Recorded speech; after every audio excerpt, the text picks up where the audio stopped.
What's going on, everybody? This is dkdynamite, and tonight we're going to be talking about some new teasers for Season 5, a spicy outro trailer, the new Samantha Mastercraft DLC, and even some other shocking updates. Definitely stay tuned. But before we jump into that, be sure to hit that subscribe button down below, and also drop a quick comment. Let me know what you guys want to see the most over in the next season. Season 5 does begin in about 12 days from now. Let me know what you guys want to see the most, whether it's more 6v6 maps, some other zombies goodies, or even a main quest 3 over an Outbreak. But we do have double weapon XP currently live in both Black Ops Cold War and Warzone, and that'll last until this Monday. So like I said before, we have XP events almost every single weekend now. Take advantage of that if you guys haven't already. Now, Treyarch did confirm a new update in Black Ops Cold War, which brought us Collateral Combined Arms 24/7, the playlist, 3v3 Gunfight Snipers Only. Satlink was added back to the Fire Team Mosh Pit since it was removed for whatever reason a couple of weeks ago. We have new zombies improvements and other patch notes that I'll also have linked down below. And in terms of Warzone, in case you guys are interested, we have Rebirth Island Resurgence Quads and Verdansk Plunder Trios. While they got rid of Rebirth Island Resurgence Trios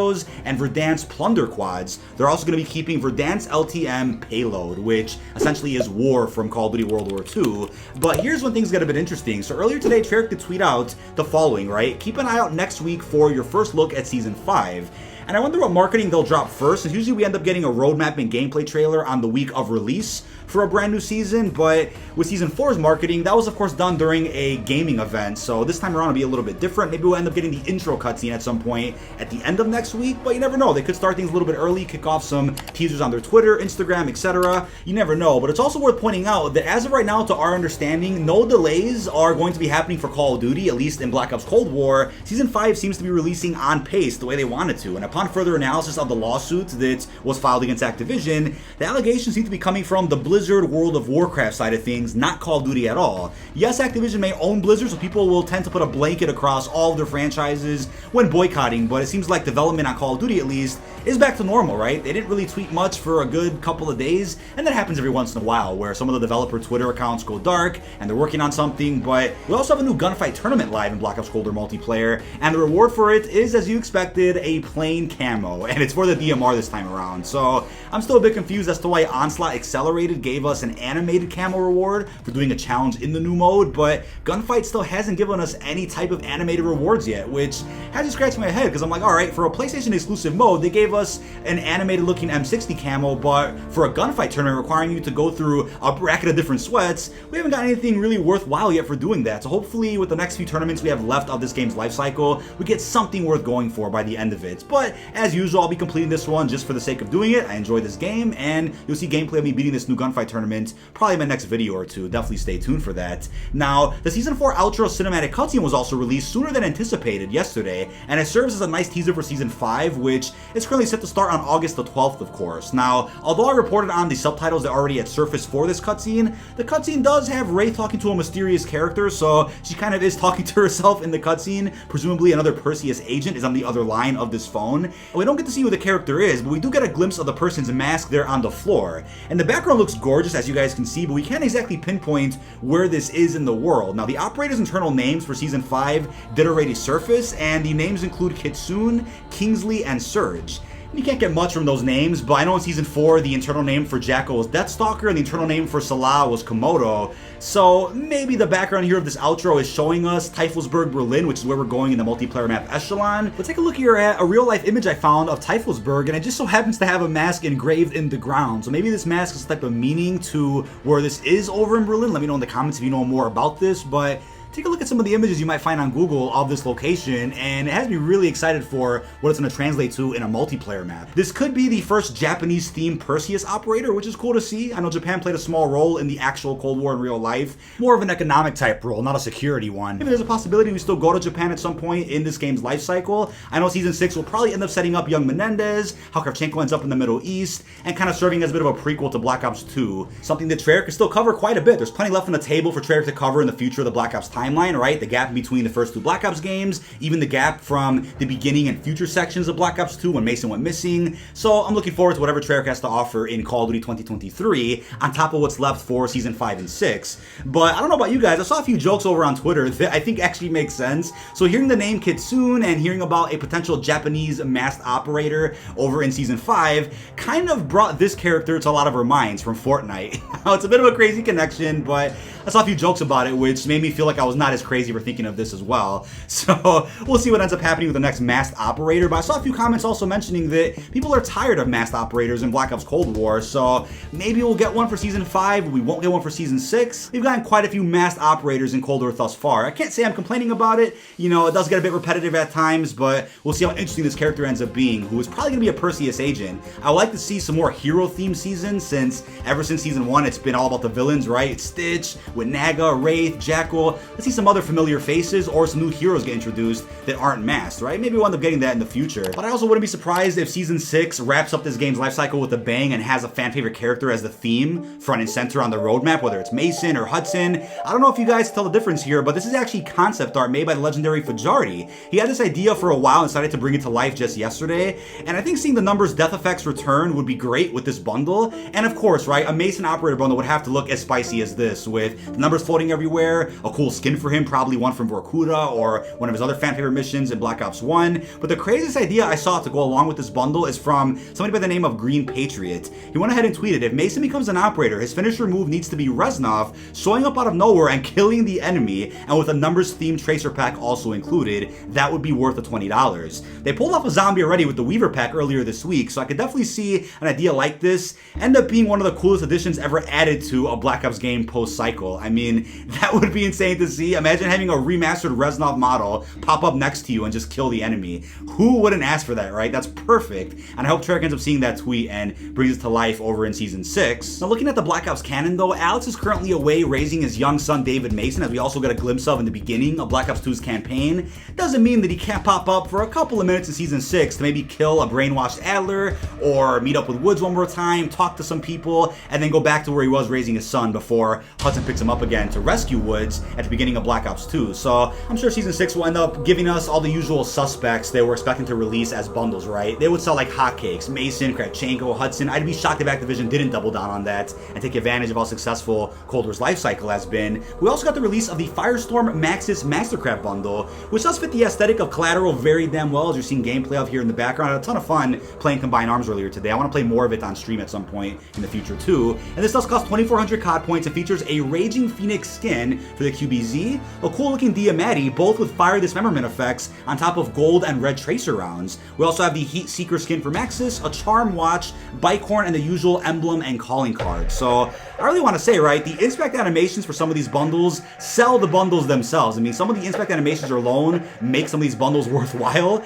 and this one I would say is pretty fire, right? No pun intended, but isn't really for a weapon that I would use that much in Cold War, so I probably won't be picking this one up. But let me know in the comments if you picked this one up, if you're a Samantha fan or are a fan of the new looking QBZ. It does look pretty epic, and I would say it's a personal preference on which bundles are worth at the end of the day. We heard rumors recently that the first SAM bundle that came out was one of the more successful bundles in both Black Ops Cold War and Warzone. So that tells you something, right? These zombies themed operator packs are selling like hotcakes. I'm sure Weaver also did a couple of days ago as well. So I'm curious how these numbers are going to be looking over the next quarter, despite the recent allegations made against Activision. We'll talk more about that in the podcast as well. But next up, I also want to bring up the fact that as a daily reminder, there isn't currently a way to unlock any of the bundles for free or through grinding. So I'm hoping the next Call of Duty brings forth a system similar to either World War II or Black Ops 4, where each new item is obtainable for free through a couple of hours of gameplay upon the release of that DLC weapon or that Mastercraft, whatever the case is.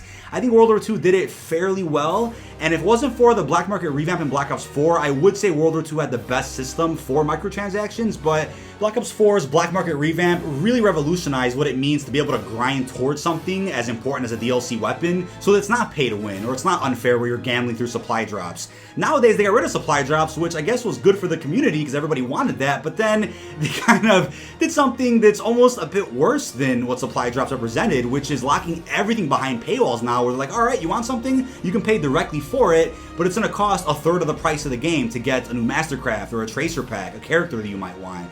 Which, I don't know if that's better or worse than the supply drop system, but at least the way Black Ops 4 did it, they're like, alright, we're going to have supply drops that you can buy with real money, but you can also grind for a couple of hours, get a certain amount of cases, and then trade them for a weapon of your choice. I think that's the better system to have, and it's not Burger King where we can have it our way, so I understand. It's either supply drops or the bundle system, but Black Ops 4 kind of had a bit of both, at least the way I see it, where you can pay for everything if you want, or at least try to through gambling, but then you can also unlock things for free directly using the Black Market revamp. So if they just found a way to allow us to unlock bundles through some type of in-game currency or grinding, then the system that we have now I think is fair and could stay for a while without much complaint. I think that's the way I see it for the future of this game, but looking at what Sledgehammer is going to offer in World War II Vanguard, hopefully it's on par with the fair system they had back in 2017. Now we also have some updates to the PlayStation 5 in case you guys are interested. Sony confirmed that 10 million units have sold for that console, of course outperforming the Xbox Series X and S. Not surprised about that one. Hopefully I don't piss off anybody in the comments. But they also mentioned a beta for a new feature allowing you to add an M.2 SSD to the PS5. The feature itself is in beta, like I said, but it's the first step in expanding your storage without relying on an external drive like a Seagate or something else you might buy at Best Buy or GameStop. I think this is a great step, and it's unfortunate that the PS5 didn't launch with that much storage considering how big some of these games are getting. I mean, I've uninstalled all of Modern Warfare, but Warzone is still over 100 gigabytes. So is Cold War now, so that takes up a good chunk of your console, not including DLC, other games you want to buy every now and again. So it is unfortunate that in the times of next-gen hardware, we're still having to uninstall certain games to play others because of a lack of storage. But now that this feature is rolling out, I think it'll be a lot easier to be able to have Cold War, Warzone, Vanguard, Spider-Man Miles Morales, other PS5 games all at once with this new feature here. But let me know how you're feeling about this down below in the comments. And last but definitely not least, we have a couple of updates regarding the unfortunate Activision lawsuit. So I want to provide my 2 cents on this in case you guys didn't watch the podcast earlier where I touched more on this. And we've got new allegations that surfaced over the last few days regarding a Cosby suite, someone pointing secret cameras at toilets in the bathroom, personnel asking women inappropriate questions. The list goes on, and I definitely expect more to be revealed as the investigation continues. This may take years, if not longer. I mean, this could be one of the craziest lawsuits in gaming history. That's just the way I see it right now. And there's no excuse for any of it, especially when hard proof, which people were asking for, is getting revealed by the media, by insiders in the industry. There's also very ignorant DMs being leaked out by some pretty high personnel at some of these studios. But like I said earlier in the video, if you look at the lawsuit itself and the allegations that have been surfacing every single day this past week, it really does pinpoint to the World of Warcraft Blizzard side of things, not the Activision Call of Duty realm, which I know Activision is still the parent company above all of this, so people out there are gonna blame every single game Activision publishes, blame all developers, but don't forget about the great people, men and women, that work at some of these studios working on games and have no involvement in this case whatsoever. Don't boycott these games or wish harm on the game's popularity or the game's sales, because that can then lead to layoffs. And do you want innocent people getting laid off? Absolutely not. And people are like, oh, well, they can get a new job. I'm like, it's not that easy. It's like, that's not the solution at all to what's going on here. Now, I'm super curious what will be said in the investors call this upcoming Tuesday, which I'll, of course, be streaming live here on the channel.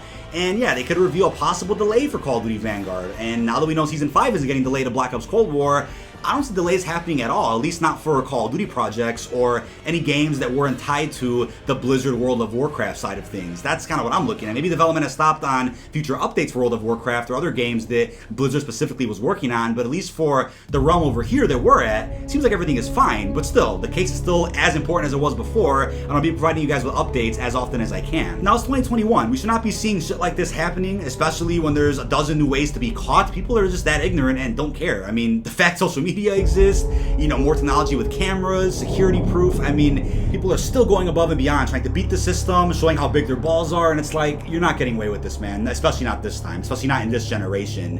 And it's just sad. I mean, it's disturbing, disappointing, doesn't it all reflect the many values that content creators like myself live by? And I'll continue to play and cover Call of Duty as it's my job, but I'll never be afraid to address something as important as this in a video, a podcast, whatever the case is. What I will say though, at the end of the day, people milk this a little bit too hard, especially a lot of known Call of Duty complainers that for whatever reason still make videos about Call of Duty. People out there milking it saying, oh, Zombies development has stopped, or, you know, we're gonna get a delay for Vanguard. See, I covered this information, or this lawsuit I should say, through topics in some of my previous videos, but I didn't really want to make a dedicated video just about this to milk it for views and to make it seem like I'm just adding fuel to the fire. Because yeah, it's good to raise awareness, but the way people out there were doing it just wasn't the right approach at all, especially considering the hard evidence in the lawsuit itself that was filed by California, which stated that this was coming from the World of Warcraft Blizzard side of things. Now, the fact that was said, people were still pushing agendas about skill-based matchmaking and anti-cheat, Modern Warfare 3 Remastered. It blew my mind because that's distracting us from the real issue at hand here and is beyond irrelevant to what's actually going on behind the scenes, right? Who cares about some of the things you want in-game? How about what's going on in real life before the development of the games that you claim to hate but still play every single day? I mean, there's channels out there that complain about skill-based matchmaking and anti-cheat, and the list goes on, but then they still continue to play Warzone, still play multiplayer. It's like, all right, well, you're complaining about it, but still are playing it, so clearly you're addicted, right? But all of that is irrelevant compared to these serious allegations which have to be addressed and will be investigated. It's like I said before, innocent until proven guilty. The allegations will be taken serious, and an investigation is happening now, but let's hold our horses before boycotting games and potentially harming innocent developers and their careers for no reason at all, just because we want to seem cool on Twitter and Reddit. But that is about it. This has been dkdynamite. Leave our thoughts down below in the comment section. What are your thoughts on the brand new teasers for Season 5? How do you feel about the outro cinematic cutscene for Season 4? And what are your thoughts on the Samantha Mastercraft, as well as some other shocking updates in regards to the Activision lawsuits? Really hope you enjoyed, and peace out, everyone.